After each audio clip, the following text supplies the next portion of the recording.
Hi, I'm Jen. I'm one of the mentors here on the Sonlight app, and today we are going to be talking about the concept of grade level in homeschooling.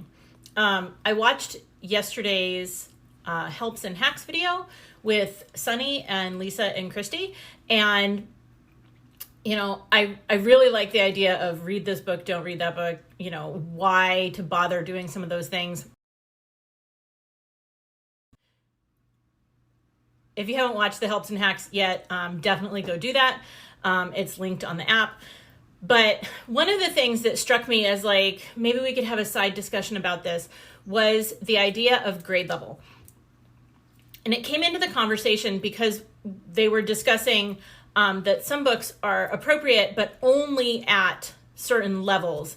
And with a younger kid, a great, thoughtful, challenging book might be too much. And it got me thinking about a lot of the discussion that we tend to have with grade level. And since the new catalog just went live, and all of us are looking at what we're doing next year and what level we want to use and making all of those initial choices, I thought maybe this would be a good time to revisit the grade level discussion. So what do we mean when we say grade level? As a veteran homeschool mom, I find the term grade level to be very, very frustrating. In classroom type school, grade level usually means some kind of average ability of similarly aged children. So if most of the second graders can read thus and such level of writing, then that's second grade level. In homeschooling, I have found it to be very frustrating to try to describe my children by grade level. And I think I've narrowed down why. And so maybe some of this will speak to you. I have 4 children that I've homeschooled, and they all are vastly different. How are you people even from the same gene pool different? And it's given me different challenges over the years. I have one who is very school oriented. In public school, she would have been called gifted, not because she's like an Einstein genius, but because school came very easy to her. Learning comes very easy. She's very interested in it. And so she's very smart on paper because no matter what you put in front of her, she conquers it easily in any academic field. My next child, of course, was a crazy little boy who could run and jump and figure things out, and was very mechanical and very physical, but sitting down and reading and writing didn't come to him early. And so he was a late reader. And so in school, he would have been labeled very differently. And so what did grade level look like on these kids? I realized that we can mean 3 different things when we say grade level.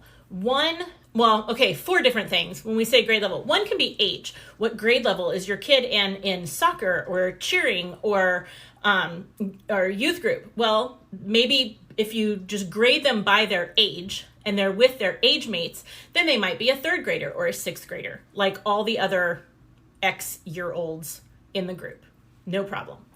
And in those terms, we always followed, if you were that age, you were in the 2nd grade Sunday school class or whatever. If you played soccer with the other 6th graders, you were on the 6th grade team. Okay, so that's one. That's the obvious one. Sometimes we talk about grade level and we mean reading level. He's reading at a 4th grade reading level. Okay, I don't really know what that means because I've never been an elementary school classroom teacher, but we can mean, he's reading above the level of whatever I've been giving him, or he's reading above what the other 4th graders I know are doing, or below. And so he's above or below the reading level I think other 4th graders might be. We can also mean performance levels, like skill level.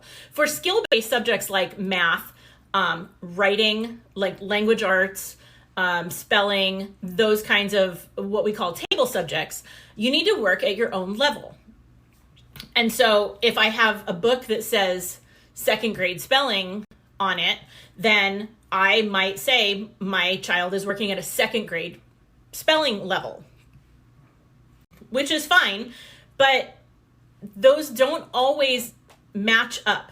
So you can have a kid who is working at a high level in math. Maybe you just finished the 4th grade book, but only like a 2nd grade level in some part of language arts. And so it gets very confusing because if we mean like skill level in a certain subject or a certain category, and we say grade level, then is he working way ahead, or is the spelling is he way behind? And the answer is it's really neither, because those things are so separate. That's like saying I'm an average cook, but I'm a way above average skier. They don't match up because they're not really related. And the last category that we talk about in terms of grade level is sometimes maturity level. And this kind of goes alongside reading level, but they don't always match, which is where the discussion can get a little hairy. Because I'll have people at convention come into the Sonlight booth and say, well, she's going to be 11 years old, but she's reading way, way above the level of the readers in D. And we have to say, she may be able to read harder things, but the content and the emotional depth of some of the harder readers in the upper levels are not appropriate for that age of child yet. And so even if you can read it, is it really, even if your child can read something, is that really what you want them to be trying to handle at this point? Because some of our books really do, if you watched Helps and Hacks yesterday, delve into heavy, complex, emotionally involved content. And so do I really want my kids to be given that at an age where they're not quite at a maturity level to handle it? Generally speaking, no. If it's a great book, it'll still be a great book when they're old enough to really grasp it. And I don't want to give my kids things that are too old for them, that might be scary or extremely confusing or misleading before their time. So instead of saying grade level, if we can narrow it down to more specific language and say skill level, like her skill level in math, she successfully just finished, whatever, Delta in Math UC, or, Saxon 8-7, or whatever the level may be. That gives you a really good idea as to what level in that subject we might want to do next. Or if you're switching curriculum and you say, well, she did X level in Horizons, what would that translate to in Math UC? Then it doesn't matter what the chronological age of the child is. If we know that she just finished something successfully and you want to switch gears, that gives us a better idea of where the placement might be in a different curriculum.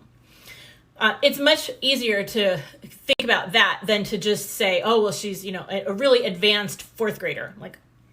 That doesn't really give me a lot of information, and it doesn't really give you a lot of information.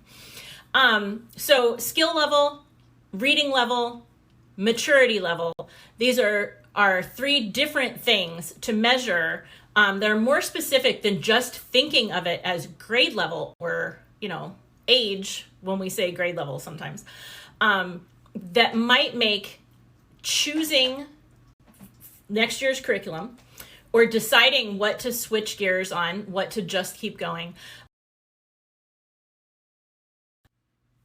If we can think about our kids in these very specific terms instead of just trying to label them as a grade level, it might be more useful to us as we each try to decide what to do next.